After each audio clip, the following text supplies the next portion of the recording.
E aí, gente, beleza? Estamos aqui com mais um vídeo da série Meio de Transporte. E bom, pra começar, eu já queria falar que a gente tá no quinto ou sexto episódio dessa série. E bom, como eu poderia dizer? A gente ia fazer uma dupla, eu e o Renan, né? Vocês sabem que é o Renan. Mas como teve alguns problemas, né, de tempo, a gente não conseguiu estar junto. Então metade dos dois vídeos, ele vai fazer dois vídeos sobre o Porto Santos, porque ele foi muito importante. Então metade desses dois vídeos vai ser eu, metade ele, né? Pra dar uma explicada, pra dar uma diferenciada, mas a gente vai estar falando do mesmo tema, do mesmo fundamento, certo? Então, bom, pra começar, eu vou falar da importância dele na localização. Bom, a importância dele, ele foi, digamos assim, ele foi muito importante porque ele teve um comércio e um transporte muito grande entre o exterior do Brasil e o interior do Brasil, né? Não interior nordeste, tô falando interior dentro do Brasil. Então ele era muito importante para isso, que foi um dos fundamentos para ele crescer bastante durante todo esse tempo que ele foi inaugurado até hoje em dia, né? Então ele foi muito importante por causa disso. Agora a gente vai falar um pouco da localização dele. Ele fica, obviamente, em Santos, né? Por isso o nome Porto de Santos. E fica, além de Santos, ele fica um pouco de Guarujá. Ele pega ali, pra você ver como ele é grande hoje em dia, né? Ele pega Santos e Guarujá. São dois municípios, então é um porto muito grande, né? Agora a gente vai falar um pouquinho do PIB e vai falar, né, digamos assim, a influência econômica que ele tinha no PIB e em que lugar na classificação do mundo entre portos que ele está, certo? Porque ele é um porto muito grande e muito importante, tanto para o Brasil como para o mundo, certo? Para o comércio e tudo mais. No PIB, a influência econômica dele é de 50% dentro do Brasil. Ou seja, ele tem uma influência, metade da influência que tem aqui no Brasil é dele, é só do porto. Então ele é muito importante, tanto para o comércio, como a influência econômica, como lucro, tudo. Ele é totalmente importante, certo? Então agora eu vou falar um pouco da classificação. A classificação dele é qual? Ele é o 39º maior porto do mundo e o maior porto da América Latina, né? Da América Latina é o maior e do mundo ele é o 39º, certo? Uma coisa que diz muito isso é por causa da movimentação que ele tem com os containers e o comércio, a ligação que ele criou, fazendo com que ele crescesse ainda mais. Então essa é uma das explicações para ele ser o 39º maior porto do mundo, né? Ajudando ele nas ligações e na América Latina. Bom, eu dei uma resumida para vocês agora e dessas duas coisas que eu acabei de falar para vocês. E agora eu vou falar um pouco da história do Porto de Santos, porque logo depois eu vou dar um corte e aí o Renan vai falar pra vocês mais um pouco da história, vai dar mais detalhes, certo? Então, bom, o Porto de Santos ele foi inaugurado em 2 de fevereiro de 1892, certo? Pela Companhia Docas de Santos, né? Que ajudou bastante. E o nome do primeiro, da pessoa que supervisionou e, digamos assim, gerenciou, né, digamos, o porto durante sua construção e sua elevação, né, de porto pequeno para porto grande, digamos assim, né, foi o Francisco de Paulo Ribeiro. Francisco de Paulo Ribeiro, eu não vou entrar em detalhes, né, não vou entrar na história dele, porque a gente quer fazer um vídeo mais centralizado no porto. Então não vou entrar nesses detalhes, mas ele foi muito importante porque ele ajudou bastante na elevação, né, no crescer, digamos assim, do porto e na construção dele, certo? Então, mais ou menos isso. Ele ficou entre 1888 até 1902, né? Agora vamos falar hoje,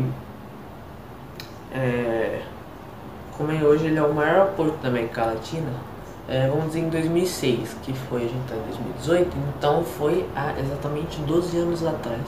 Há 12 anos atrás, ele foi considerado o maior porto que tinha uma maior tecnologia e modernidade do Brasil. Então, durante 1892 até 2006, que foram 14 anos, ele já se tornou muito importante, ele se tornou muito importante muito rápido. Então, ele teve alguma coisa ali que aconteceu, que é o Renan vai falar também, que fez com que ele crescesse bastante, criando uma forte ligação com os outros países e também com o próprio Brasil, certo? Então, basicamente foi isso o que eu acabei de dizer. Já expliquei para vocês como é que vai ser os vídeos. Esse aqui foi o que eu acabei de falar. Então, vamos resumir, né? O que ele falou? História do Porto de Santos, a importância, localização, Guarujá e os municípios, né? Municípios Guarujá e Santos, importância, o comércio e o transporte de café, milho, cana-de-açúcar, açúcar, e isso ajudou bastante. Eu falei a importância e a história, quando ele foi inaugurado, 2 de fevereiro de 1892. Então, basicamente foi isso o que eu falei. Agora eu vou dar uma palavra um pouco pro Renan, que agora vai acontecer um corte aí pra vocês, certo? Então, essa foi a minha parte desse primeiro vídeo do Porto de Santos. Valeu! Oi gente, tudo bem? Meu nome é Renan e hoje eu vim aqui apresentar para vocês a segunda parte do trabalho meios de transporte. E hoje eu vim complementar um pouco das partes do Ítalo sobre o Porto de Santos. Bom, o Porto de Santos é assim. Eu vou falar um pouco mais sobre a importância e complementar sobre um pouco mais do que o Ítalo falou. A gente fala tanto em comércio no Porto de Santos, mas na verdade qual que era o principal produto comercializado no Porto de Santos? Na época, lembrando que a gente na época que ainda tinha o Porto de Santos, e que ainda tem o Porto de Santos, mas na época que ele ainda estava que ele foi fundado, a gente estava numa época imperial. Ou seja, o produto mais importante e o mais valorizado na época era o café. O Porto de Santos, com sua construção, ele tinha ligado a ele 2 importantes linhas férreas, que levavam e traziam os produtos até o Porto de Santos. No século XX, o Porto de Santos ele teve uma obra muito importante, que fez com que o Porto de Santos expandisse e ganhasse muito mais dinheiro para se autovalorizar, para se melhorar economicamente. Bom, essa obra fez com que o Porto de Santos mudasse de água doce para uma água salubre, ou seja, de uma água doce para uma água salgada. Opa, galera, corrigindo aqui o meu erro sobre a água do Porto, para quem não sabe, o Porto ele já tinha uma água salgada. Essas obras para tornar a água do Porto salubre são obras para poder limpar a água do Porto, ou seja, higienizar a água do Porto. Bom, peço desculpas e continue com o vídeo. Isso permitiu com que todos os barcos do mundo pudessem entrar no Porto de Santos e comercializar com ele. O café foi o produto mais importante. Ele era levado em sacas. O ciclo era assim. Ele primeiro saía das fazendas. Das fazendas eles colocavam no caminhão, levava para a linha férrea. Da linha férrea ele ia direto para o Porto de Santos e o Porto de Santos comercializava com os cargueiros. Ele comercializava, colocava nos cargueiros e comercializava com o mundo, certo? Bom, lembrando também que não eram só as 2 linhas férreas. Tinha uma rodovia que ligava o sul do país. As 3 comercializadoras mais importantes aqui do Brasil eram Minas Gerais, São Paulo e Rio de Janeiro, levando a maior vantagem São Paulo, e tinha cerca de 70 quilômetros de Porto de Santos até São Paulo, ou seja, a terceira maior cidade do mundo, que era São Paulo, tinha 70 quilômetros até o Porto de Santos, o que permitiu grande comércio.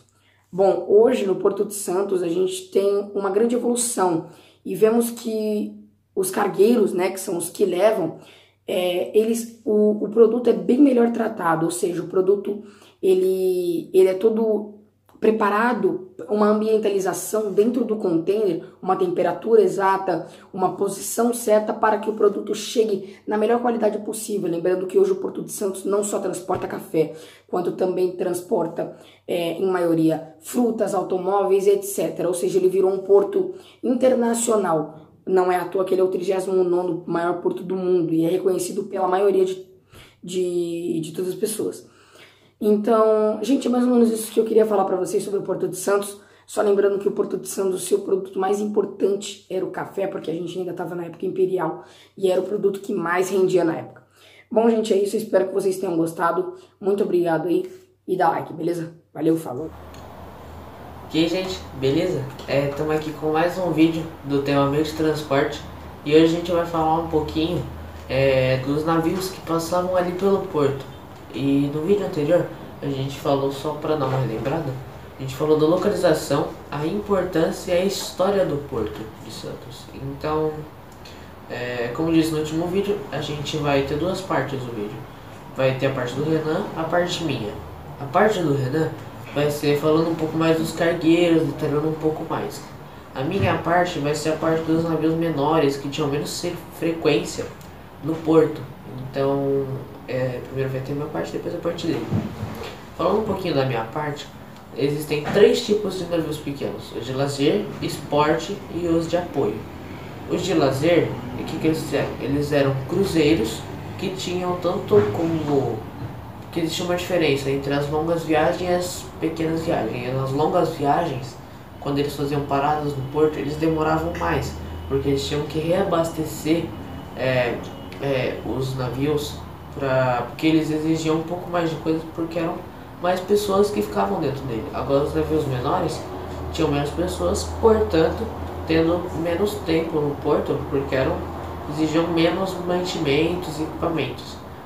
Agora a gente vai falar um pouquinho dos de esporte, que eram as lanchas e os iates. As lanchas, elas carregavam em média no máximo 2 pessoas. Então eles demoravam quase nada no porto, apesar de ter uma frequência de aparecer no porto igual ao dos cruzeiros, pois eles tinham um lucro igual ali, né? Porque eles tinham uma taxa, né, para poder parar no porto igualmente, né? Agora os iates, eles tinham quase a mesma quantidade de pessoas do que os cruzeiros, só que eles eram um pouco mais esportivos, né? Eles tinham um intuito diferente, né? Mas eles tinham a mesma ideia, né? Agora a gente vai falar um pouquinho do porto, dos navios que ficavam no porto, né? Os de apoio. Os de apoio, o que eles eram? Eles tinham 2 tipos: os rebocadores e os suppliboats. Os rebocadores e os suppliboats, eles tinham 2 ideias diferentes. Os rebocadores, o que eles faziam? Eles empurravam e puxavam cargueiros e containers que ficavam ali dentro, transportando de um lugar para o outro do porto. Agora os suppliboats, o que eles faziam? Eles pegavam suprimentos e equipamentos e transportavam de um lado para o outro. Então eles tinham uma diferença muito grande entre eles dois, apesar de ter a mesma ideia. Então basicamente foram esses três tipos de navios. Então basicamente foi essa a minha parte. Agora o Renan vai falar um pouquinho da parte dele, que era um dos cargueiros. Ele vai detalhar um pouco mais. Então basicamente foi isso, gente. Obrigado. Fala pessoal, tudo bem? Beleza? Meu nome é Renan e eu já vim aqui apresentar para vocês sobre os 2 navios importantes do Porto de Santos. E se você não viu o último vídeo, dá uma passadinha lá, que vocês vão entender melhor o que a gente tá falando aqui. E o último vídeo tá bem interessante. Bom, eu vou falar aqui pra vocês sobre 2 navios importantes. Um deles é o cargueiro e o outro é o rebocador. O cargueiro que a gente viu aqui naquele dia no Porto de Santos, que a gente foi num passeio escolar, ele tem em média uma capacidade máxima de 4 mil containers, ou seja, bastante. Um cargueiro comum, né, que foi o que a gente viu, ele pode ser operado por 12 pessoas, o que é um avanço tecnológico muito bom, porque o resto as máquinas fazem. Bom, lembrando que o cargueiro, ele é um monstro, ou seja, 12 pessoas é muito pouco para ele. O resto, todas as máquinas fazem, ou seja, ele tem uma grande autonomia tecnológica, todo um processo tecnológico dentro dele, é uma autonomia absurda.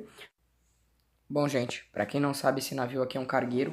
A gente nesse momento estava em cima de uma escuna, tá?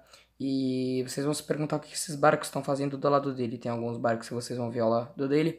Eles estão limpando o casco dele, mas percebam muito bem que ele é muito comprido. Então dá para perceber que facilmente esse cargueiro consegue atingir 100 metros, ok? 100 metros de comprimento. Bom, continuem com o vídeo, valeu. Bom, agora passando para vocês sobre o rebocador. Bom, o rebocador, ele tem uma qualidade muito boa, que é como o próprio nome diz, rebocar.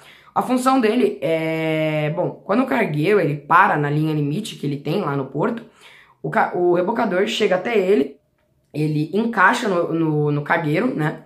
E manobra o cargueiro para o ponto certo onde o cargueiro deveria ser. E tem muita gente que se pergunta, mas como ele consegue isso, né? Como é que ele consegue manobrar o cargueiro? Ele é como se fosse aqueles pequenos carrinhos que auxiliam na manobra do avião, que é aquele carrinho que fica na frente, tá ok? Aquele carrinho que fica na frente do avião para poder auxiliar na manobra. Bom, mas tem muita gente que se pergunta como que ele consegue isso. A grande vantagem do nosso rebocador é que ele tem 8.000 cavalos, ou seja, é bastante, ok?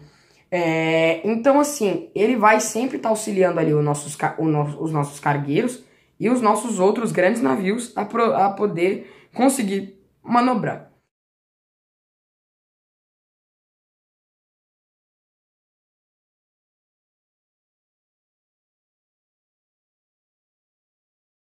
Bom, gente, eu espero que vocês tenham gostado, beleza?